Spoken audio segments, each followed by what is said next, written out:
자, 우리 이야. 또 정광훈 대표님과 함께 출발해 보도록 하겠습니다. 네. 86번가 정광훈 대표님 모십니다. 어서 오세요. 네, 안녕하십니까. 대표님. 아, 네. 대표님 네. 정말 쉽지 않네요. 네, 그죠. 이게 음. 계속 빠지니까 특히 어제는 우리 장만 특히 더 약하니까 그러니까 더 좀 기분이 안 좋았던. 와. 뭐 북핵 이야기까지 어제는 소문이 돌았던 것 같더라고요. 어제 충격 받았습니다, 진짜. 네. 네. 우리 송 대표님도 어제 하루 종일 진짜 거의 울고 있었다는 소문이 있던데 그냥 뭐 단타 좀 치고 있었어요. 속상해가지고. 네. 근데 이제 속상 단타 치고 있었어요. 속상 단타. 네. 아, 우리 정광훈 대표님은 이제 쉽지 않은 어제 같은 날에는 네. 주로 어떻게 시간 보내십니까? 어제요. 네. 어제는 그냥 뭐 지인들하고 약속해서 약속해. 그냥 얘기나 하고 그냥 편하게. 편하게. 네, 그게 네. 낫죠. 오히려 음. 그거 계속 보면은 또 속상하고 네, 네. 예, 또 그게 나을 것 같기도 합니다. 윤 대표님이 너무 어려운 장입니다라고 이야기해 주시는데 네. 진짜 맞는 말씀이에요. 근데 음. 이제 이거를 우리가 뭐 막말로 좌지우지 아 이렇게 됐으면 좋겠다 한다고 또 그렇게 움직이는 것도 아니고 어쨌든 지켜봐야 되는 게 어쩔 수 없는 상황이기 때문에 그러면 우리가 이걸 지켜보면서 또 참고할 만한 지표들도 굉장히 많고 각자 또 예측, 추측, 공부를 통해서 우리가 또 대비를 할 수가 있잖아요. 지금 이런 좋지 않은 증시에서 우리 정광 대표님이 이제 이야기하셨던 게 뭐 현금이 이제 최선이다라고 이야기를 해주셨다고 하는데 실제로 맞습니까? 네, 뭐 지금도 사실 생각은 현금 일단은 네. 제일 소중하다. 아 현실적으로. 그렇게, 네, 생각을 하고요.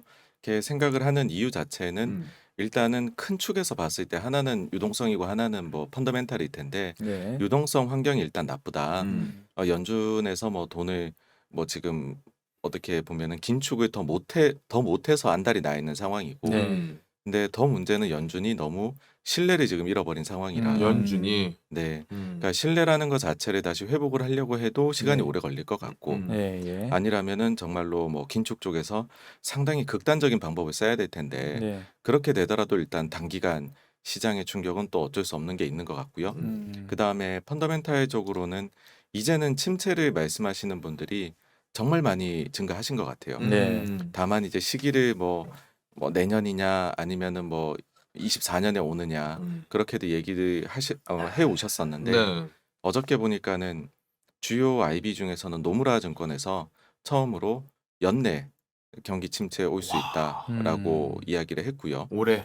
네, 네. 올해 4분기면 올 것 같다라고 이야기했고 그다음에 보시면은 그 연준 내에서도 지역 연은들이 있거든요. 그중에서 뉴욕 연은에서 지난주에 발표한 게 22년도, 23년도 모두 다 마이너스 역성장을 미국이 할 수 있다라고 네. 했기 때문에 아직까지는 그 경기에 대한 전망치가 계속 낮아지고 있습니다.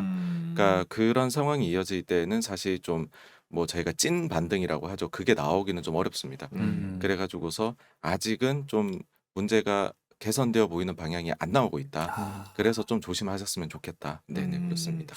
우리 그러면 개인 투자하시는 분들이 그 경기 침체가 온다는 이야기들을 들었을 때 그러면은 우리 정광 대표님도 마찬가지고 다른 이제 전문가분들도 그거를 예측할 만한 그런 지표들이 네네.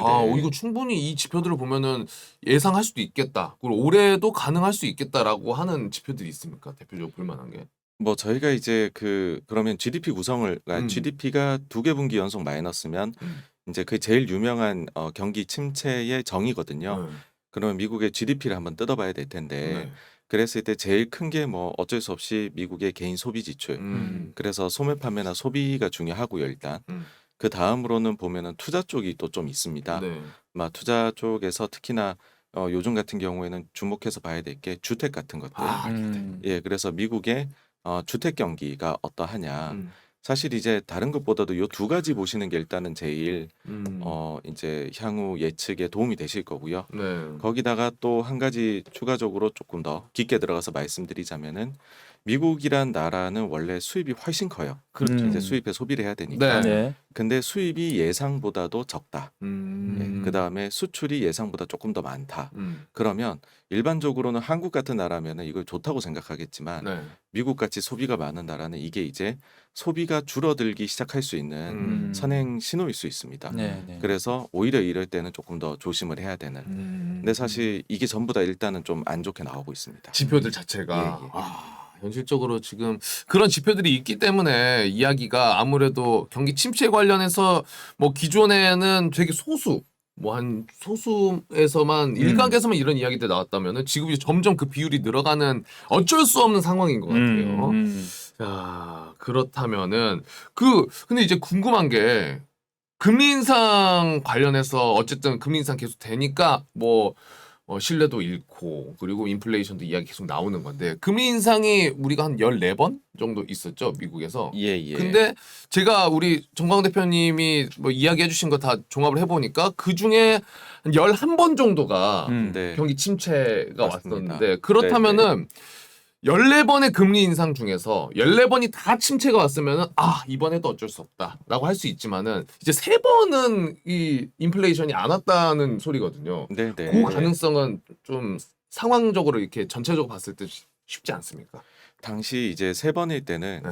좀 선제적이었습니다. 그러니까 지금 우리는 8% 이런 물가 상승에서 이제 돈줄을 조여 나가자 이렇게 얘기를 하고 있는 건데 과거 성공했을 때를 보게 되면 인플레는 심리라고 하는데 네. 그 심리 지표가 올라오기 전부터 올리기 시작을 했거든요. 아. 그러니까 좀 선제적인 대응으로 이제 잡은 것이죠.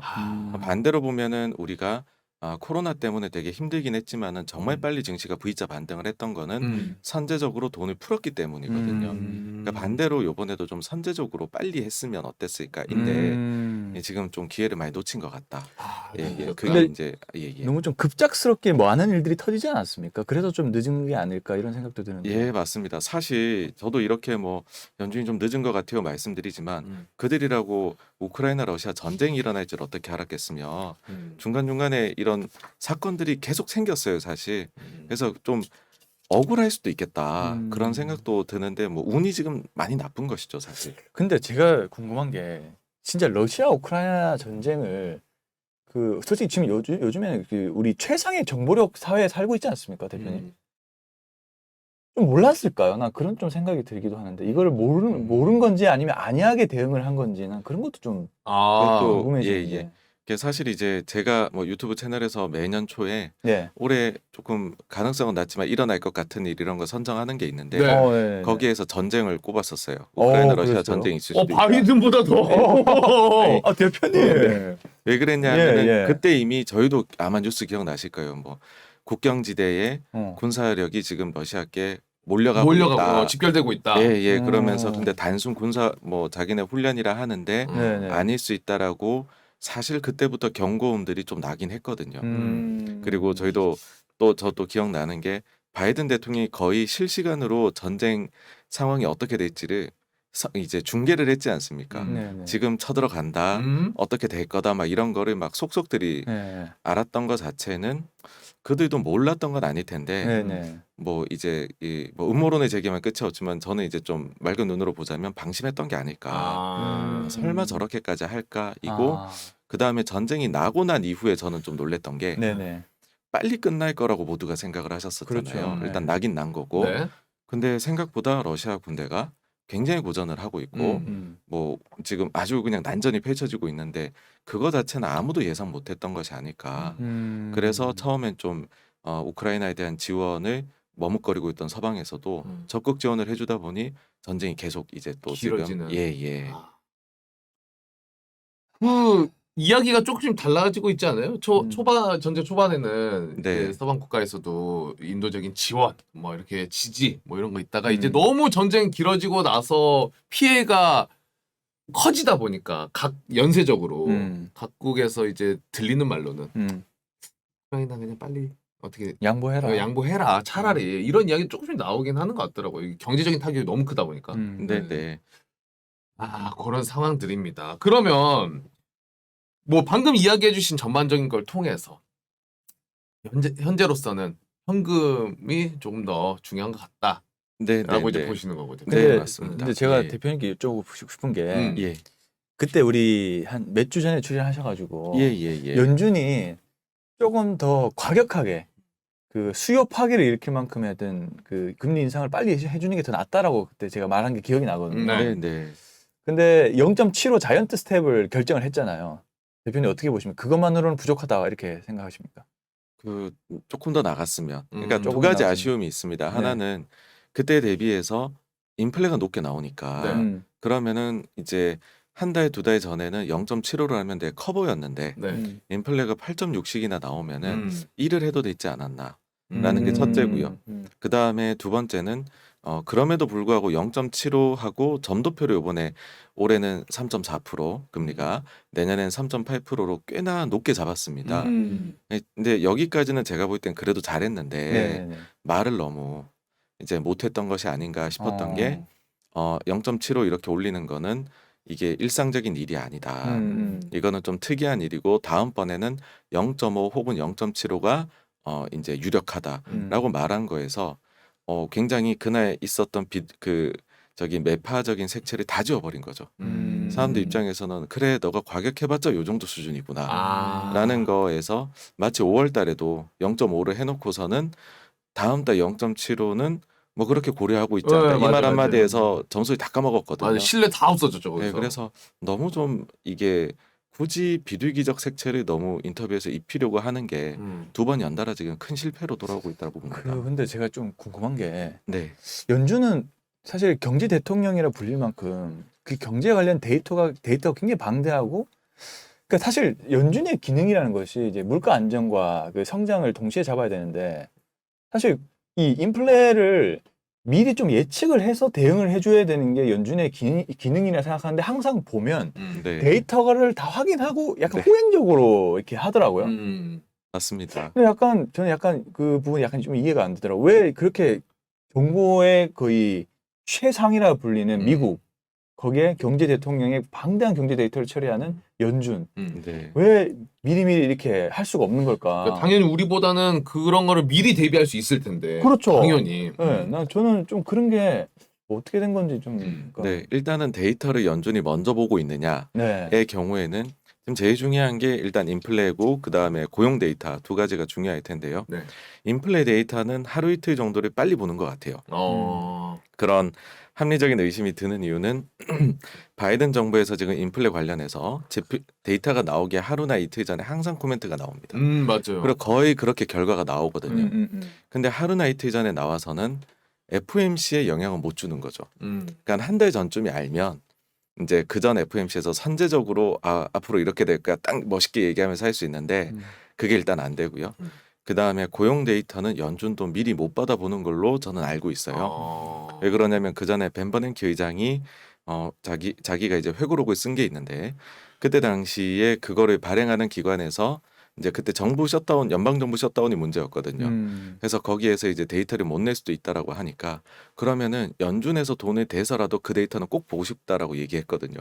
그 말인즉슨 미리 볼 수 있었다면 봤을 건데 못 보니까는 돈 줘가지고서라도 너네 출근해서 데이터 좀 주면 안 돼 이런 거였거든요. 그래서 그걸로 봤었을 때는 모르는 것 같다.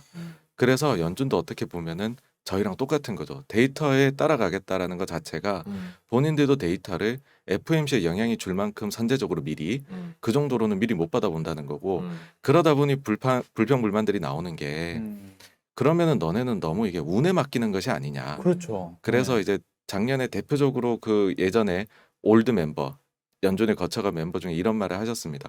희망은 전략이 아니다. 그냥 내려올 거라 희망하고서 데이터 주구장창 보고 있지 말고 선제적으로 움직여라. 그렇죠. 그런 이제 얘기를 하는 거거든요. 근데 연준 입장에서는 좀 이제 잘못하면은 본인들도 알 것 같아요. 잘못하면 침체가 올 것 같다. 겁이 나니까는 이게 아주 또 매파적으로 못 가고 그런 부담을 가지고 있는 것 같습니다. 그러니까 이제 제가 또 대표님 말씀 들으면 생각이 드는 거는 사실 연준 위원들이 엄청난 엘리트잖아요. 그렇죠. 엄청 당연하죠. 똑똑하고 스마트하고 그런 분들이 과연 모를까? 나는 이런 생각이 좀 들었어요. 근데 방금 말씀하신 대로 약간 두려운 거죠. 그 결과를 책임져야 된다는 게. 그러니까 미리 알면서도 맞죠? 너무 맞습니다. 매파적으로 하기에는 침체가 될까봐 네, 네. 그런 거를 되게 두려워하는 것 같네요. 네, 네. 그리고 또 이제 사실 이번처럼 인플레가 문제가 될 거다라고 예상을 못했다고 봐요. 아, 그래요? 예, 그러니까 다른 부분 이게 이제 좀 그 경향성인데 사실 1980년대 이후로 예. 그렇게 높은 인플레가 왔던 적이 없다 보니까 조금 너무 상황을 낙관했던 게 아닌가. 아. 특히나 금융위기 이후로는 뭐 인플레 2% 목표라고 했는데 잘 충족은 못 시키고 계속 주구장창 돈을 길게 오래 풀었거든요. 근데 그렇게 풀었음에도 인플레가 안 오는 걸 보고서 아, 이 시대는 뭐 아마존의 물리혁명 때문일 수도 있고 중국에서 값싼 노동력으로 뭐 이런 걸 수도 있고 맞아, 사회가 맞아. 구조적으로 변했나? 인플레는 안 오나? 특히 결정적인 사건은요. 2019년이었는데 이제 2018년에 주가가 확 빠집니다. 하반기에. 네. 그러고 나니까 19년부터는 금리 인상을 멈추고 금리를 인하를 하기 시작을 하고요. 그 다음에는 돈도 not QE라는 이름으로 풀기 시작을 해요. 그리고 그때 당시에 이제 실업률도 대단히 낮았습니다. 근데 그럼에도 불구하고 인플레가 안 오는 거예요. 그래서 오죽했으면 그때는 연준에서는 도대체 어떻게 하면 인플레가 오느냐라고 고민을 아, 했었거든요. 그 당시에는. 그랬던 것 같아요. 저도. 그러다 보니까는 2년 3년 뒤에 우리가 돈 좀 풀고 좀 경기가 좋아지고 있어도 설마라고 생각했는데 그리고 또 처음에 올 때 좀 이례적인 요인으로 왔어요. 뭐 중고차라든지 이런 것들 때문에 왔고 그 뒤에는 또 델타 변이가 나오면서 일시적으로 좀 가라앉았었습니다. 그러고 나서 작년 4분기부터 갑자기 내달리기 시작을 하니 이제 하다가 지금은 심각해졌다 이렇게 생각하게 된 것 같아요. 그러니까 저도 진짜 이게 예상이 안 됐던 게 그 대표님도 잘 아시겠지만 정말 저성장의 시대였잖아요. 그러니까 이제는 뭔가 고성장하긴 굉장히 어려운 시대 같다라는 생각이 저도 많이 들었었습니다. 그래서 저도 인플레라는 것은 그러니까 오히려 디플레를 걱정할 정도로 네, 맞습니다. 예. 인플레가 아무리 돈을 풀어도 안 나왔잖아요. 네. 맨날 네, 2% 네, 네. 얘기해도 2% 절대 안 나오고 음. 아 근데 대표님 말씀을 들으니까 조금 저도 이해가 되는데 음. 정말 저도 이런 인플레가 온다고는 생각도 못 해봤어요. 맞습니다. 그 전에 예, 그런 예, 상황이 진짜. 있었기 때문에. 그렇죠. 저도 음. 그 광경을 봤으니까 네. 미국은 그러니까 이거는 그냥 저성장으로 유례없는 돈 풀기만 지속해도 그냥 안정적으로 가겠구나. 그러니까 다들 주식에 마음껏 그렇죠. 했잖아요. 예, 맞습니다. 근데 그 많은 돈들이 이제는 인플레가 갑자기 오니까 처참하게 무너지니까 제가 볼 때는 증시가 정말 그냥 완전히 맛이 갈 정도로 무너지는 것 같거든요. 네, 그 네. 느낌. 그래서 한 가지 좀 팁을 드리자면 예. 지금 저희가 좀 귀 기울여야 되는 분들이 어떤 분들인가라고 네. 해보면 팁 나옵니다, 팁. 그래서 올드보이들이세요. 그러니까 80년대 이전에 진짜 경험해 보신 분들 아니면 그거를 연구를 아주 이제 깊게 해보신 분들인데 네. 이번에도 그래서 경제 전망이 딴 사람들은 다 틀렸는데 네. 아주 올드보이들 뭐 레리 서머스라든지 음. 그런 분들은 진짜 옛날 분들이거든요. 네, 네. 우리나라 IMF 당할 당시에 미국 대표단으로 해서 왔었던 그 이제 그 아주 옛날부터 활동하던 분이세요. 네. 그런 분들이 이번에 잘 맞추셨죠. 그분들이 어떤 네. 얘기를 했었어요, 그 기존에? 그러니까 그 작년부터 네, 작년부터. 작년부터 이거 인플레 못 잡으면 큰일 난다. 아. 빨리 금리 올려야 된다. 음. 그래서 연준에서도 지금 계신 분들 말고요. 아주 옛날에 계시던 분들이 있어요. 지금 은퇴하시고서 아주 올드보이들 그런 분들이 지금 상황을 되게 잘 맞추고 계세요. 그러니까 이거죠. 내가 해봐서 아는데 겪어봐서 아는데 이거 쉽게 안 잡혀. 빨리 해야 돼. 그 말씀들을 자꾸 하시고 뭐 말씀드리자면 이번 FOMC 끝나고도 레리 서머스가 아직까지도 그 지금 전망치를 보니까는 좀 낙관적이다라는 거죠. 그러니까는 실업률은 조금밖에 안 올라가는데 어떻게 인플레가 잡히냐. 현실적으로 침체 올 수 있다 생각해야 되고 실업률이 더 올라갈 정도로 더 강하게 해야 된다라는 이야기를 이제 FOMC 있고 바로 얘기를 하시더라고요. 그분들의 그래도 발언들이 우리가 검색해서 찾아볼 수 그렇습니다. 있으니까. 예. 아무래도 뭐 현재와 같은 상황에서는 그것도 이제 참고해 보실 만한 충분한 가치가 있다. 그러면 이제 네, 그분들처럼 만약에 약간 좀 더 선제적으로 공격적으로 이제 금리 인상하고 실업률도 조금 더 올리면 약간 일시적인 경기 침체는 올 수 있지만 어쨌든 근데 그게 그 인플레는 좀 더 빨리 잡힐 것이고 거기에서 침체를 좀 극복할 정도 그때 다시 경제 정책을 쓰면 오히려 좀 더 괜찮다 이런 의미로 봐도 되는 건가요? 예, 맞습니다. 그 이제 일단 이렇게 말씀을 드리면 많은 분들께서 아니 연준이 지금은 뭐 빨리 못 올린다고 이렇게 그 비판을 하는데 진짜 침체가 오면은 그때도 금리 올리고 있으면은 정말 큰일 나는 거 아니냐 생각하시는데요. 생각보다 연준은 휙휙 바꿉니다. 그러니까 그 샤워실의 바보라고 하죠. 조금만 기다리면 뜨거운 물 나오는데 뜨거운 물로 확 돌리고 그다음 차가운 물 나오는데 또 차가운 물 확 돌려서 미지근한 물을 이 사람들이 맞을 수가 없어요. 늘 너무 뜨겁거나 차가운데 마찬가지로 연준도 휙휙 바꿉니다. 뭐 대표적인 예로 저희가 폴 볼커가 금리를 계속해서 올린 걸로 아는데요. 네. 중간에 금리 인하도 하고 그 인상 경로 자체가 내렸다 올렸다 합니다. 그래요? 예, 예. 그러니까 되게 이미지는 확 올리기만 한 걸로 기억이 맞습니다. 되는데. 예, 예. 그러다 보니까는 이번에도 좀 빨리 해서 심리를 잡고 나면 그러고 나면은 연준은 바로 내릴 수도 있는 일단 존재라는 거 하나를 좀 기억해 주시면 좋을 것 같고요. 그 다음에 이제 그럼에도 불구하고 센 정책이 일단은 나와야 된다는 이야기들을 왜 하냐 하면 이게 인플레가 심리이다 보니까 다른 사람들이 가격을 올린 거 나도 올리고 싶은 거거든요. 그게 계속 반영이 되는 겁니다. 넷플릭스가 올리면 우리나라 OTT도 가격 다 올리는 거거든요. 마찬가지로 이제 그 지금 임금 같은 경우에도 네네. 옆에 내 친구 오랜만에 이제 코로나 풀려서 만났는데 뭐 임금 인상이 됐다. 그럼 회사 가서 나도 올려달라 그럴 것이고 만약에 회사에 노조가 있다면 더 세게 요구를 할 거다라는 거죠. 그렇죠. 근데 이런 심리의 배경에는 뭐가 있냐 하면은 그 일하려는 사람 자체가 많이 줄어든 겁니다. 그러니까 많이 조기 은퇴도 하셨고 또 코로나 당시에 일종의 그 기본소득이라고 할까요? 코로나라는 특수성 때문에 사실상의 기본소득 실험을 전 세계가 해버린 것 같아요. 그러다 보니까는 그 돈으로 또 뭐 투자도 많이 해서 성공하신 분도 계실 거고 그분들 입장에서는 만약에 자산 가격이 많이 빠지고 그 다음에 내가 잔고가 부족해져서 이젠 일해야 되겠다라고 생각이 들어도 네. 제일 먼저는 그 생각을 하시겠죠. 정치인들 중에서 기본소득제를 찬성한 사람 나온다면 난 그 사람한테 한 표를 하겠어라고 사회 분위기가 오히려 저는 가지 않을까. 그래서 뭐 이제 주식이 여기서 조금만 반등해주면은 나는 다시 소득이 증가할 텐데라고 생각하실 수 있거든요. 그러다 보니까는 이거 자체들이 다들 잠재적으로 인플레가 꺼진 것 같은데 다시 VC가 붙을 수 있는 요인이 됩니다.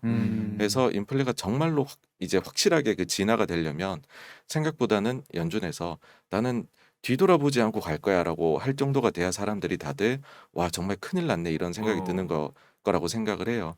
그러다 보니까 어설프게 하다가 잠깐 잡히는 것 같더라도 이거는 투자자들이 만족을 못할 거다. 네, 그래서 그렇게 생각을 하는 것이고요. 그 스마트 머니들이 이제 그런 걸 다 인지를 하고 연준 못 믿겠다. 그래서 매도세를 막 이게 하는 거군요. 네네네네. 진짜 대표님 말씀 들어보니까 정말 중요한 내용들이 정말 많네요. 사람들이 일하게 만들어야 되는데. 근데 저는 그런 소식도 봤거든요. 이제 자산이 솔직히 많이 가라앉았잖아요. 지금 네, 주식도 네. 많이 빠졌고. 맞습니다. 근데 이제 그 대표님 말씀대로 이제 일할 수 있는 인구가 일단은 많이 없어진 걸로 저도 알고 있어요. 근데 네. 저는 이제 뉴스를 보면서 어떤 생각이 들었냐면 오히려 은퇴하신 분들이 다시 일터로 복귀한다는 뉴스를 제가 봤거든요. 네네 맞습니다. 예 네. 예. 그러면은 오히려 뭐라고 해야 될까? 그러면 이 기업들 입장에서는 그런 분들이 일터를 일단 복귀만 해주면은 임금 인상이나 이런 부분들이 조금 덜 해도 되지 않나요? 약간? 네 맞습니다. 네, 그러니까는 이제 제가 말씀 이제 드리는 부분은 정말 뭐 예를 들어 한 100명 정도가 네. 일자리에서 이제 이탈이 되었다라고 하면은 네. 그 중에서 또 뭐 한 절반 정도는 다시 돌아오실 의향이 있으실 것이다. 그렇게 생각은 합니다. 그래서 이제 그 부분들은 분명히 도움이 될 거예요. 도움이 될 거지만 과거와 같이 다 돌아오거나 그러니까 기대하는 바가 있을 거거든요. 코로나 전에는 이만큼의 사람들이 일을 했는데 그때는 왜 일자리 찾는 사람이 이만큼으로 줄었지? 그래서 분명히 지금 고민을 하시겠죠. 아 이렇게 되면 나도 일해야 될 건데 싶지만 지금 정도의 타격으로는 영향을 미치는 게 좀 제한적이다. 돌아오신 분도 계시지만 안 돌아오신 분도 많다 보니까는요. 네. 그런 그렇게 부분이 봅니다. 있어서. 정말 그럼 네. 그럼 좀 암울하지만 증시가 네네. 더 확실하게 박살이 나야 그러니까. 결국에는 이게 잡힌다 이런 의미로 제가 들리는데 그러면은 이제 결론적으로 궁금한 거는 이제 바닥은 도대체 얼마나 열려 있거나 어느 정도로 봐야 되고 그리고 우리가 그래 이때쯤이면 좀 다시 괜찮아지지 않을까라는 시기적으로 조금 본다면은 대표님 네. 개인적으로 좀 생각하신 시기가 있으십니까? 그것도 일단 중요하죠. 바닥과 좀 네, 나아질 네. 만한 시기. 사실 이제 제가 뭐 어떤 레벨을 저는 뭐 예상을 하기는 어려운데 네. 근데 왜냐하면 또 하락장이란 게 모습이 각각 다릅니다. 네, 되게 다양한데 네. 일단 그 매달 조사하는 것 중에 펀드 매니저 조사가 있는데 네, 글로벌 거기에서 생각하는 저점.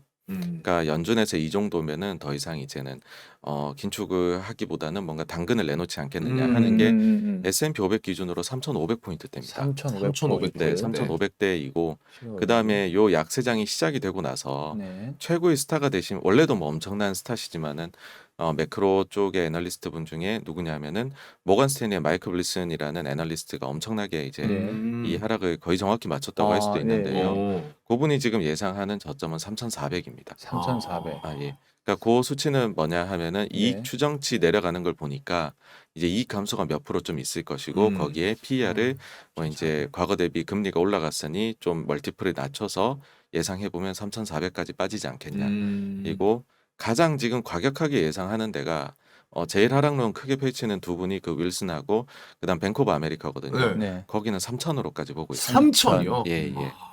근데 조금 과격하게 일부러 그렇죠. 부르는 그래야 또 뉴스화가 되니까 네네네. 그러신 면이 있지 않나라고 생각이 되는데 음. 그러니까 요렇듯이 이제 만약 이 정도 레벨이다라고 하면은 이거는 사실은 주식을 좀 이건 사야 되죠. 사실 이 정도까지 빠졌으면. 네, 네. 네. 그러니까 하락장도 계속 하락하진 않거든요. 이번이 좀 독특한데 네, 네. 반등이 없어요. 그러니까 데드캣 음. 바운스가 나올 만도 하고 네, 네, 네. 소위 기술적 반등이란 것도 있을 만한데 그게 거의 없는데 네.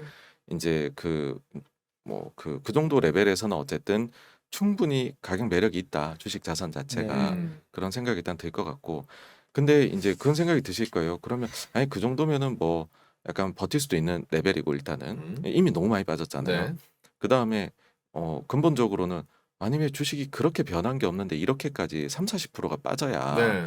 언제는 바닥이 되고 언제는 뭐 고점이고 이렇게 하느냐라고 하면 오늘은 조금 더 말씀드리고 싶은 게 수급이에요. 수급. 네, 네. 예. 네. 그러니까 사실은 내려오면 올수록 주식에 대한 리스크는 적어지는 거거든요. 네, 네. 가격이 낮아졌으니까 주식을 싸게 살 수 있는 거잖아요. 그렇죠. 장기 예. 투자자 입장에서. 네. 그런데 단기로 보면은 절대 그렇지 않습니다.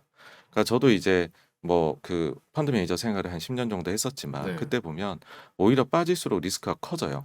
오. 왜 그러냐면은 빠져가고 있으면은 제가 기관 자금을 맡아서 하고 있다라고 하면 그쪽에서 네. 너무 빠지면 로스컷을 하라는 압박이 들어오게 됩니다. 그렇죠. 아. 네, 보통 이제 로스컷이 15%에서 20% 정도 설정이 돼 있는데 네, 네. 그런 매니저들이 그 압박이 들어오면은 그거를 그대로 가지고 있으려면 유예 보고서 같은 것들을 작성을 해야 돼요. 거기에 맞게. 네. 왜 이 주식을 그럼에도 불구하고 가지고 갖고 있고 있어야지. 근데 또 30이 되면 또 작성을 할 건데 음. 압박이 많이 들어올 겁니다. 음. 그러다 보니까 보통들은 팔아요. 아. 그게 가장 쉬운 선택이 되거든요. 그러고 정말 자기가 사고 싶은 갖고 있고 싶은 주식이면 팔고 나서 또 사요.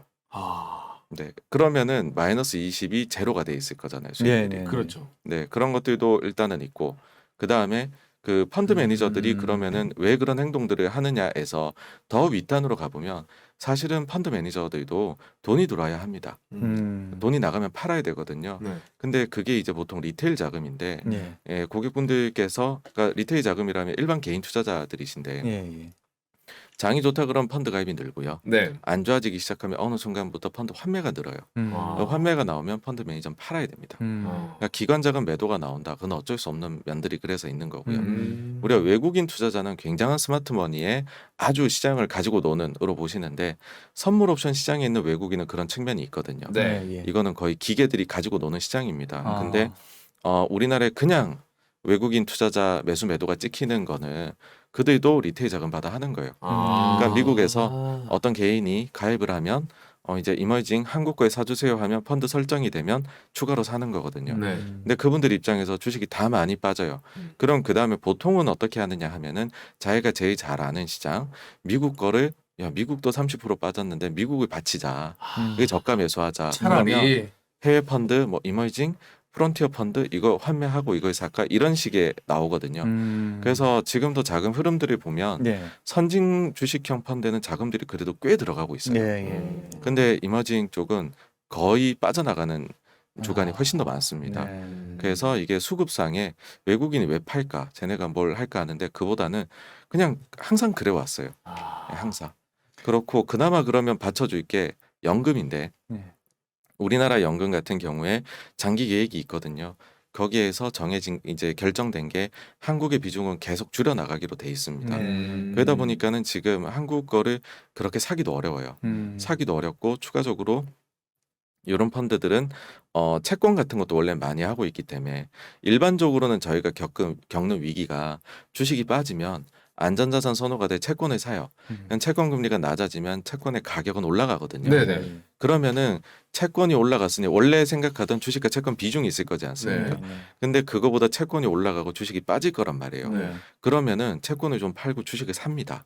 그래서 주식 저점을 만들거든요. 근데 지금의 문제는 뭐냐면 금리도 올라가니까는 채권에서 터지고 주식도 터진 거예요. 맞아. 그렇다고 그러니까 하더라고요. 이게 네. 바꿀 수가 없는 거죠. 그래서 우리도 연금에 뭔가 바닥에서 이렇게 들어오는 대규모의 자금 유입이나 이런 게 전혀 느낄 수 없는 게 그런 부분이죠. 그래서 많은 분들께서 이제 그런 말씀하시잖아요. 연준이 좀 매파성이 멈춰야지 증시 일단은 될 것 같다 하시는 게 사실 맞는 말씀이신 게 금리 올라가는 게 멈춰야 그래야 초장기 자금들이 일단은 주식 살 수 있는 여유가 생깁니다. 안 그러면 아직은 수급이 나쁜 거죠. 그래서 연준이 그러면 그런 결정을 좀 할 수밖에 없겠네요. 약간 네. 알면서도 고민할 게 많습니다. 예. 경기 침체가 되는 게 두려운 게 그런 자금의 성격이라든지 이런 부분까지도 생각을 해야 되기 때문에 네, 네. 하, 그리고 참. 사실 한 가지 더 말씀드리면 네네네. 이게 증시가 이 정도 빠지면은 단기 반등이라도 나올 수 있고 뭔가 여러 가지들이 있습니다. 그러면 저 같은 경우에도 뭐 이제는 이렇게 너무 나쁘게 보지 마시고라고 좀 희망적인 말씀을 드려야 될 텐데. 그럼 좋을 텐데. 네, 근데 이제는 이 정도 빠지면 펀더멘털보다도 수급이 아까도 이제 영향 준다고 말씀드렸잖아요. 네네. 그 중에 또 하나가 뭐냐면 많은 분들이 뭐 개인 투자자들의 반대 매매 걱정들 하시는데 네네. 이쯤이 되었을 때 요즘 보면 네. 기관 투자자들 펀드 중에도 제가 볼 때는 조금 위험해 보이는 것들이 있는 것 같아요. 그게 어. 어떤 거냐면 그나마 상장 주식 시장은 거품이 적어요. 사실 PE, PBR 이 정도 레벨이 거품 있는 레벨은 절대 아니거든요. 네네네. 문제는 비상장입니다. 음. 비상장은 상장 시장하고는 비교할 수 없을 만큼 돈을 못 버는 기업한테도 높은 밸류를 줬었어요. 네네네. 근데 이렇게 한번 생각해 보십시오. 어떤 펀드가 비상장도 넣고 있고 상장도 넣고 있다. 네.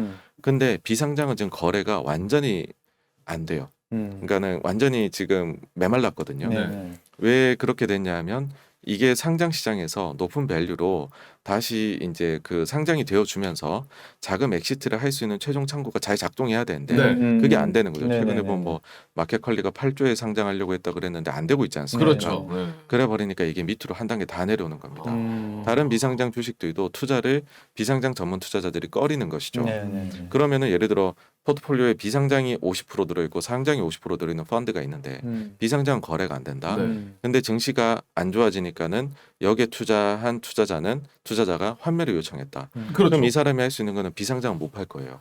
그럼 상장을 팔겠죠. 네. 그러니까는 상장 주식 시장이 또 힘든 거예요. 또 그렇게 빠지는구나. 예. 그러니까 이거 싼 거를 알아요. 이분도 절대 모르지 않아요. 근데 이게 매도를 부르는 형국이 돼버리는 거죠. 비상장은 못 파니까 상장은 판다. 근데 이게 보통 사모펀드들이 비상장 넣을 수 있습니다. 그래서 앞으로 보실 때 사모 쪽에서 수급에서 나쁜 게 나오면은 그게 섞여 있을 수 있다고 생각하고요. 근데 특히나 이분들은 사모는 가입하러 가보시면 고액자산가 대상이거든요. 네네. 그분들은 또 정보가 빠릅니다. 그러니까 그러니까 이게 선착순이 돼버리는 거예요. 요 사모 자금에서 비상장 쪽이 뭐 우리가 돈 돌려받는데 오래 걸릴 수 있다. 잘못하면 펀드들이 지불 유예를 선언할 수도 있는 거거든요. 네. 그럼 먼저 가야 된다. 이러면 뭐 이제 선착순이다. 네. 해버리면 더 빠르게 매도를 그렇죠. 자극을 해버릴 수도 있는 것이죠. 판매를 좀 빨리 해버리고 그러면 예, 또 팔 예. 수밖에 없는 네. 거고. 근데 사실 저도 이제 그런 그 자금 성격이 어느 정도 되고 뭐 얼마로 보시냐 이렇게 해야 되는데 그게 정확하게 집계가 안 됩니다. 그러니까 근데 이게 무서운 거죠. 주식시장에서 제일 무서운 건 불확실성이거든요. 집계가 아직 덜 돼 있을 때. 와, 불확실성. 그러니까 주변에 봤을 때 아직까지도 이게 여기저기에서 조금 우리가 생각을 못했었던 경로로 아직 자금들이 막 튀어나올 것들이 남아 있는 것 같다. 그러니까 안 좋을 때는 괜찮아요. 근데 안 좋아질 때는 그런 약한 고리들에서 문제가 생기거든요. 그러니까 이게 그 같은 개를 한다는 게 정말 이때까지는 너무 많은 돈이 풀렸고 투자도 엄청나게 많이 들어갔을 거예요. 근데 이제 긴축이 시작되면서 지금 증시가 다 망가지고 있는 시장이잖아요. 그러니까 옛날 같으면 이렇게까지 막 돈의 유입이 이렇게 많이 안 됐을 건데 근데 코로나를 거치면서 그 전부터 맞잖아요. 막 엄청나게 자금 유입이 많이 되면서 그리고 또 투자의 시대에 뭐 이렇게 정말 그러면서 이 지금 다 자금 엑시트하는 과정인 것 같거든요. 네, 맞습니다. 예. 아, 제가 정말 들었을 때는 이래서 이렇게 터지는 것 같아요. 그러니까. 제가 봐도 진짜로. 제가 이게 뭐 어디 방송에서 보니까 신용 자금도 이틀 만에 2조가 뭐 털리고 뭐 그런다 하더라고요. 그러니까 지금 신용도 어마어마하게 아직도 많은 레벨 수준이라고 하더라고요. 뭐 연중 최저가라고는 얘기하지만 그렇죠. 맞습니다. 예, 예. 그리고 그 뭐 요즘에 CFD 같은 것들도 사실 굉장히 유행을 했고 하다 보니까 어디에 어느 정도 수준의 신용이 있는지, 그러니까 레버리지가 들어가 있는지 알기가 좀 어렵죠. 안 그러면 뭐 자영업자 대출 받아놓고 그걸로 또 뭐 주식을 하실 수도 있는 부분이고요. 미국에서도 그런 경우가 꽤 많잖아요. 지금 네, 네. 신용도 굉장히 낮은 사람들이 맞습니다. 예. 그러니까 부채 비율이 굉장히 높아지는 상황들이. 그러니까 특히 저신용자 쪽에서 지금 자금을 상환하는데 좀 어려움을 겪고 있는 것이 아니냐. 그러니까는 이제 소위 말해 돌려막기가 좀 돌려막기. 나타나는, 네, 그게 높아지는 징후들이 보이고 있습니다. 네. 그게 굉장히 안 좋은 거잖아요. 징후가 어쨌든. 예, 이런 것들이 사실 이제 이제 침체가 진짜로 좀 앞에 오는구나 그런 걸 느끼게 만드는 부분이죠. 예. 네. 맞습니다. 근데 다만 이제 너무 제가 그런 말씀만 드렸는데 네. 그래도 좀 이제 지금부터는 좀 저희가 미리 좀 바닥이나 이런 것들을 신호가 어떤 걸지를 공부를 해두는 게 도움이 되실 테니까 그거를 말씀을 드리자면 첫째로는 네. 진짜로 침체가 왔다라고 했을 때는 이미 주가는 저점을 통과하고 있을 겁니다. 그러니까 어떤 거냐 하면 항상 선반영이에요. 주식은. 그러다 보니까는 과거에도 보시면 예를 들어서 두 개 분기 연속 뭐 GDP 마이너스면 침체다 얘기 드리잖아요. 2020년 생각해 보시면 그러면 1분기, 2분기가 마이너스 뜨고 7월에 이제 두 개 분기 연속 마이너스입니다. 얘기를 했단 말이죠. 네. 근데 주가 저점은 3월이었어요. 그 다음에 2008년 9년 금융위기 때도 보시면은 2008년 4분기 처음 마이너스, 9년 1분기에 또 마이너스 나와서 4월 달에 두 개 분기 연속 이제 마이너스 나왔습니다. 얘기를 했어요. 네. 근데 주가 저점은 2009년 3월 초였어요. 3월 초. 예, 예. 그러니까 그 전에 나온다라는 겁니다. 그래서 실제로 만약에 이번에 지금 2분기에 당장 지금 1분기 이미 GDP 마이너스 미국이 나왔고요. 네. 2분기도 마이너스가 될 가능성이 지금 있습니다. 네. 네, 그렇게 돼 버리면은 그 이제 정말로 침체가 왔습니다라고 얘기를 하겠죠. 네. 네. 사실 그러면은 그때는 일단은 주식은 저점을 이미 그때는 아마 통과를 하고 있지 않겠느냐. 네. 그러니까 그때 가서는 정말 안 좋은 얘기가 많을 거예요. 네. 이거 이제 구조적이다 말들이 많겠지만 그 침체 그 자체가 인플레를 많이 꺾어버릴 거예요. 침체가 한데 가격을 어떻게 올립니까? 솔직히. 그렇죠. 네, 네. 그래서 이제 일단 펀더멘털로 봤었을 때는 그런 부분들이 좀 진짜 침체가 왔다 그러면 오히려 용기를 내셔야 될 때다라는 게 첫째고요. 그 다음에 수급 사항으로 봤었을 때에는 이제 과거에 그런 사례들이 봤었을 때 언제쯤 특히 한국 기준으로 네. 수급이 좀 바닥을 다질 수 있느냐라고 하면은 두 가지인 게 첫 번째는 공매도 금지를 시킬 때입니다. 그러니까 원래 저는 공매도 전면 재개가 더 빨리 올 거다 생각을 했었어요. 네. 지금은 코스피 200, 코스닥 150만 공매도가 되는데 근데 이 상태로 주가가 많이 빠지면 정부에서 어떻게 공매도를 재개를 하겠습니까? 네. 오히려 지금은 막아야 되는 네, 네. 그게 거거든요. 그래서 결국 정부가 못 참고서 공매도를 완전 금지시키는 시기가 이대로 내려가면은 올 거다라고 생각을 합니다. 그러면은 그거는 바닥이고 네. 그때 좋은 건 대형주입니다. 그러니까 지금 대형주가 좀 차별을 받는 거예요. 그러니까 만약에 제가 롱숏 펀드를 하고 있다 그러면 코스피 200, 코스닥 150에 속하지 않는 종목을 매수를 하고 그 다음에 삼성전자를 공매도하는 게 최상의 전략이에요. 네, 하나는 수급으로 제가 받침되고 그렇죠. 이거는 지금 모두가 전 세계인이 막 이렇게 삼성전자는 글로벌 종목이니 외국인 팔면 또 빠지잖아요. 네. 그 공매도 한 게 좋거든요. 근데 다 같이 동일한 공매도 환경, 금지되는 환경에서 시작을 하면 그러면 그때는 제일 먼저 이걸로 제일 피해 입었던 상대적으로 주식이 머야손으로 가버리거든요. 그러니까 2020년 3월에도 보시면은 그래서 대형주 반등이 일단은 빠릅니다. 일단 빠를 수 있는 거고 그 다음에 이제 두 번째는 그 이제 우리가 위기가 왔었을 때 항상 그 바닥 저음을 만들어줬던 거는 결국 미국하고 통화 수합입니다. 그러니까 또 어떤 분들은 환율이 좀 안정화가 돼야지 한국 증시 좋을 것 같아요 말씀하세요. 네, 그런 얘기 많이 나오고. 그래야 외국인 투자자도 들어오고인데 네. 그 작년 말로 해가지고서 한미 통화 수합이 종료가 됐죠. 그러니까 이거는 한국 정부가 영향을 미치거나 잘못한 건 절대 아니고요. 미국이 그냥 일괄적으로 딱 다 종료시킨 겁니다. 자기들 맺었던 거를 작년 말에. 그래서 그거는 뭐 이제 우리 정부가 할 수 있는 일은 전혀 없는 그런 이벤트인데 어쨌든 과거를 보시면 2020년에도 그랬고요. 우리가 그때 3월 23일인가에 통화 수합이 체결되거든요. 그러고 한국 증시가 8%인가 올라요. 그러고 금융위기 때에도 일주일 그 간격으로 해가지고 저점이 만들어지거든요. 그 저기 미국에서 통화 수합 해주는 거 하고요. 네. 그래서 이번에도 이런 식으로 환이 계속 올라가고 사실 지금 엔화도 그렇고 환 시장이 아주 미묘하게 돌아갑니다. 이게 안 좋게 돌아가거든요. 그래서 이게 만약에 재개가 된다라고 하면은 정말 그때는 안 좋은 뉴스가 많을 거예요. 안 좋으니까 할 거거든요. 그렇죠. 네, 근데 그때는 용기를 내야 되는 시기다.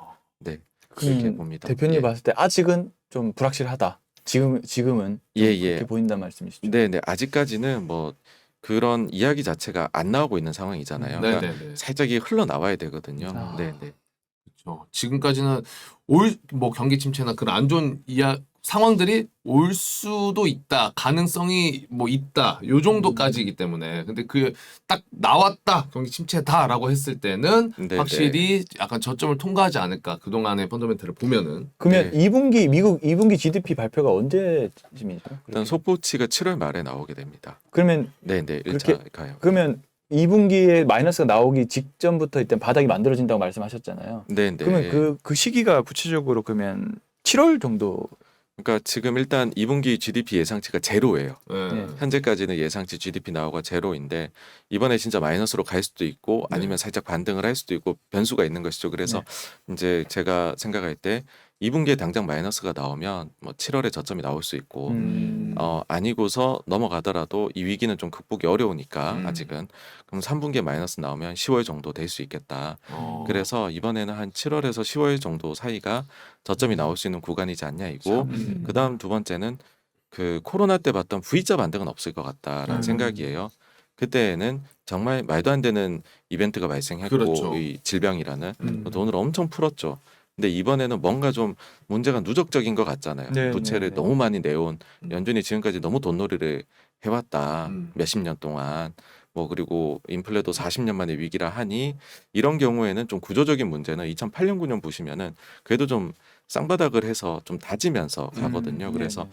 이번에도 만약 저점이 나온다라고 했을 때는 그 형성하는 모습은 좀 바닥에서 다지면서 한번은 예, 좀 얼마가는 기간을 그렇게 할 거란 생각이 있습니다. 그럼 대표님 그러면 이제는 이제 구조적인 문제 때문에 이제 돈 풀기도 제가 봤을 때도 좀 힘들 것 같아요. 앞으로는. 왜냐 이런 위기를 한번 봤기 때문에. 네, 네. 그럼 만약에 증시가 바닥을 찍고 뭔가 코스피가 예를 들면 고점을 통과를 하기 위해서는 결국엔 실적밖에 없는 건가요? 순수 펀디멘탈로 가야 되는 건가요? 네, 네, 맞습니다. 그러니까 1차적으로는 지금 이렇게 나빠진 수급이나 유동성 환경 개선으로 아마 저점 만들어 줄 것 같고요. 네. 그 다음에는 이제 그때부터는 실적 좋은 주식들이 뭐 확실히 이거는 정말 그 엄청난 무기가 있는 거죠. 실적 좋은 게 소위 말해 깡패입니다. 제일 좋죠. 예, 예, 맞습니다. 아무래도. 네, 네. 그러면 예상 경로가 이제는 이제 지수가 이제는 가긴 가려면 어쨌든 그 일단 옛날처럼 뭐 코로나처럼 막 V자 반등 이를 쭉 가는 게 아니고 돈의 힘으로 가는 것이 아니고 점차 지수는 조금씩 이게 반등은 좀 더디겠지만 어쨌든 실적 좋은 애들은 좀 차별화된 모습으로 갈 수 있는 확률이 높다 이렇게. 그렇지 않을까요? 실적. 예, 예, 맞습니다. 특히나 이제 한번 사람들이 상처를 크게 입었잖아요. 예, 예, 예. 믿을 구석이 필요하거든요. 네. 그랬을 때 뭐 주식이라는 거는 결국 실적인데 그렇죠. 네, 그 몰릴 수밖에 없다라고 생각을 합니다. 자, 좋습니다. 근데 네. 진짜 우리 정광 대표님이랑 이야기를 나눠 보니까 사실 이 상황에 대한 전반적인 이해를 정확하게 하고 네, 네, 네. 그리고 나서 앞으로 어쩔 수가 없네요. 라고 음. 끝나는 게 아니라 또 방금 마지막에 이야기해 주신 게 굉장히 그때 되면은 나도 좀 용기를 한번 내볼까? 라는 생각이 좀 들 정도로 네, 네. 그런 거를 얘기해 주셔가지고 오히려 살짝 힘이 나는데요. 음. 그 정도는 난 버틸 만해. 대표님은요? 그러니까 저는 그게 좀 궁금했어요. 이게 과연 이제 돈 풀기가 종료됐을 때 네, 우리 네. 시장의 모습은 어떨까? 어떤 식으로 흘러갈까? 저도 되게 힘겹게 갈 것 같다는 생각이 많이 드는데, 근데 하여튼 저는 지수가 그 상승하기보다는 뭔가 종목별 차별화 장세가 네, 네. 나오지 않을까라는 생각이 좀 들었는데 네. 그런 의견이 조금 궁금했고. 네, 네. 근데 딱 이게 마지막 질문인데 간단하게만 얘기해 주실 수 예, 있는지 예, 예. 궁금한데요. 네. 향후 우리 코스피 5천이 되려면, 예. 5천. 네. 뭐 솔직히 그런 책들도 제가 좀 봤었는데 네. 네, 네. 어떤 그런 변화가 필요할까요, 5천? 대표님? 5천이 되려면요. 네. 뭐 심플하게 저는 두 가지일 것 같아요. 한 가지는 일단 그 주주행동주의가 굉장히 자리 잡아야 된다. 우리가 사실 밸류에이션 멀티플을 대만만큼만 봤더라도 사실 3, 4천은 쉽게 갈 수 있다. 돈만으로도. 지금 그냥 버는 돈만으로도요. 그게 첫째고 두 번째는 결국 삼성전자가 해줘야 된다고 봐요. 삼성전자 해줘야 됩니다. 우리가 우리 시장에서 20% 이상 차지하는 대표 종목이고 거기 유관된 종목까지 하면 엄청난 비중이거든요. 그렇죠. 근데 삼성전자가 100조 이상 돈 쌓아놓고 있고 현금 흐름이 뭐 30조 뭐 내외로 올해도 나올 텐데 그 돈 가지고서 별다른 액션이 없어요. 그냥 분기 배당 조금 하는 것밖에 없는데 정말 그 돈으로 화끈하게 자사주 매입 소각을 하든지 아니면은 정말로 신산업을 가령 이제 로봇이나 회사에서 말하는 대로 그런데 빅딜을 정말 50조, 100조짜리 되는 기업을 하나 사가지고서 한국의 새로운 산업을 굉장히 빠르게 자리를 딱 잡을 수 있도록 하면 그 유관돼서 중소기업도 많이 생겨나거든요. 그렇죠. 예. 그래서 결국은 이쯤 되니까 어쩔 수 없더라고요. 삼성전자가 잘해줘야 된다.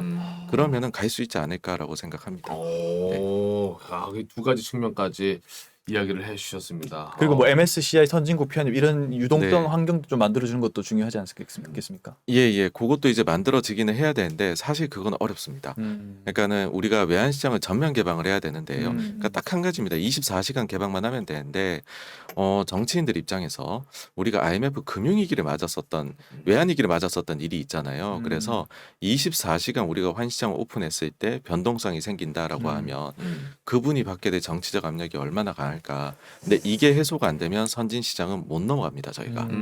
이게 넘어가려면 정말 강력한 의지를 가지고서 정치 쪽에서 해주셔야 돼요. 안 그러면 힘듭니다. 근데 그쪽에 있어서 아직까지 조금 그 경험이 있어서 그런지 되게 보수적인 분위기죠. 예, 맞습니다. 그래서 저는 요번에 만약에 위기가 왔을 때 이 극복이 중요하다 보는데요. 네. 옛날에 우리 IMF 때는 2,000원이 넘어갔어요. 그 다음에 저기 그 금융위기 왔을 때는 1,500원이 넘어갔었죠. 네. 그다음에 코로나 때는 뭐 1,300원 정도에서 그냥 마무리가 된 건데 네. 이번에도 만약에 한 1,300원이 만약에 넘어간다 하더라도 넘어가게 되면 그 수준에서 적당히 마무리가 되고서 다시 변동성 좀 글로벌 대비 다른 환들에 비해 낮춰주고 내려온다라고 하면은 좀 할 말이 생기는 거죠. 우리가 변했다. 우리가 구조적으로 좀 변했기 때문에 우리 충분히 이제는 개방을 더 해도 된다라는 이제 이야기할 수 있는 게 되죠. 근데 만약에 이번에 잘못해서 더 올라가 버리게 되면은 이제 역시나. 주장을 할 수가 없죠. 그렇죠. 네네. 자, 그런 상황입니다. 그래도 확실히 정광 대표님 이야기 나눠보니까 네, 너무 좋은 얘기 많이 네. 들었습니다. 좀 네.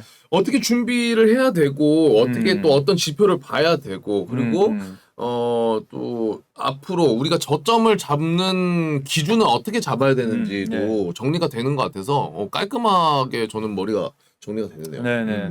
저도 굉장히 오늘 많은 정보와 좋은 정보를 동시에 편입하는 것 같습니다. 네, 자 매일 나와주셨으면 좋겠어요. 정광 대표님 번호 없으시죠? 매일 마음 같아서 매일 여쭤보고 싶죠? 부럽네. 저는 번호 있습니다. 네. 아, 자, 일단 오늘 우리 정강 대표님과 이야기를 나눠봤고 시장 이제 개장이 됐습니다. 요거 네, 같이 시장만 한번 싹 보고 대표님 같이 저희가 인사드리면 좋을 것 같은데. 네, 어떤가요? 알겠습니다. 네. 코스닥이 갑자기 0.71%가 올랐어요. 그래요?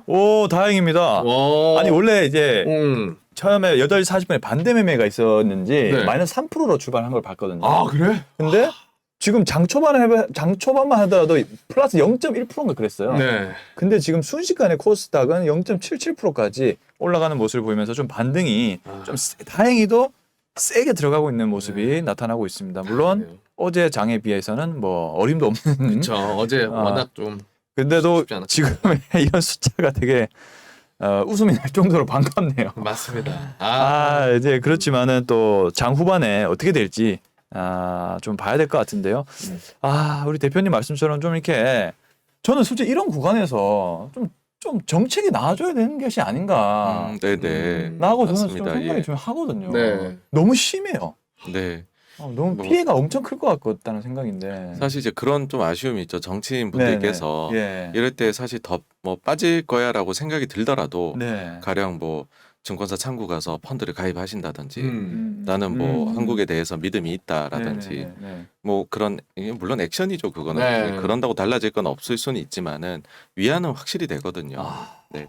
근데 사실 없으신 것 같아요. 예, 너무들. 아니 네, 근데 저는 좀 보수 정당이라서 기대를 좀 많이 했거든요. 그래도 좀 이 시장 친화적인 그런 정책을 다 취하고 있고 그 주식 시장에도 좀 관심이 일단 되게 기대가 많았는 게 뭐 양도소득세를 없앤다든지 네네. 이번에 좀 바뀌었잖아요. 예, 예. 100억 원 이상 대주주로 이렇게 바꾼다든지 분명히 금융 완화 정책은 맞지 않습니까? 네. 아 근데 지금 이런 수준에서 뭔가 조금 이제 뭐 멘트라든지 좀 이런 게 좀 움직임이라든지. 그런 게 좀 나와줬어야 되는 그런 그러니까요. 시기라고 저는 보는데 예.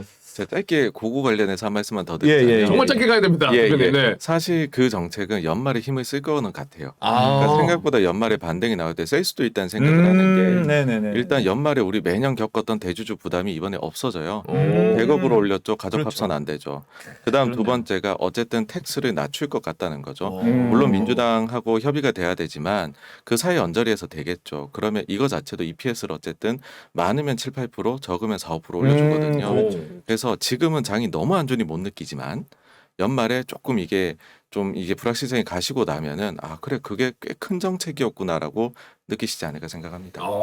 네, 꽤 큰 정책입니다. 그냥 네, 연말로 갈수록. 맞습니다. 예. 그러면 제가 종합을 해볼 때 곧 바닥이 좀 잡힐 것 같다는 생각이 듭니다. 여러 가지 생각을 봤을 때는. 저도 개인적으로. 네. 네. 그러면 이제 슬슬 이제 공략을 해도 되겠다라는 좀 우리 대표님 말씀을 듣고 좀 약간 확신이 좀 생겼어요. 네. 아, 맞습니다. 시간이 자, 오늘 진짜 네. 이야기할 게 네. 많다 보니까 그렇죠. 조금 넘었는데요. 여러분들 오늘 저희가 함께 나눴던 이야기들 머릿속에 잘 정리해 보시고 또 저희가 다시 보기 바로 올리니까 보시면서 반복해서 좀 보시면서 이렇게 정립과 함께 공부를 해나가시면 좋을 것 같다는 생각이 듭니다. 저도 마찬가지로 그럴 거고요. 자, 오늘 그래도 빨간불 보면서 출발해서 조금 그나마 다행이다. 아, 또 분봉 또 내려가네 근데. 아, 그런 이야기 하지 마. 그러네. 아, 또. 짜증나네. 그래도 한번 지켜보시죠, 네, 여러분들. 지켜보겠습니다. 바닥을 잘 다지길 또 빨리 다져지기를 기다리면서 네. 오늘 저희는 여기서 인사드리고요. 내일 아침 8시에 또 찾아뵙도록 하겠습니다. 오늘 함께 해주신 정광윤 대표님 너무나 감사드립니다. 감사합니다. 저희도 같이 인사드리겠습니다. 내일 아침 8시에 뵙겠습니다. 고맙습니다. 감사합니다.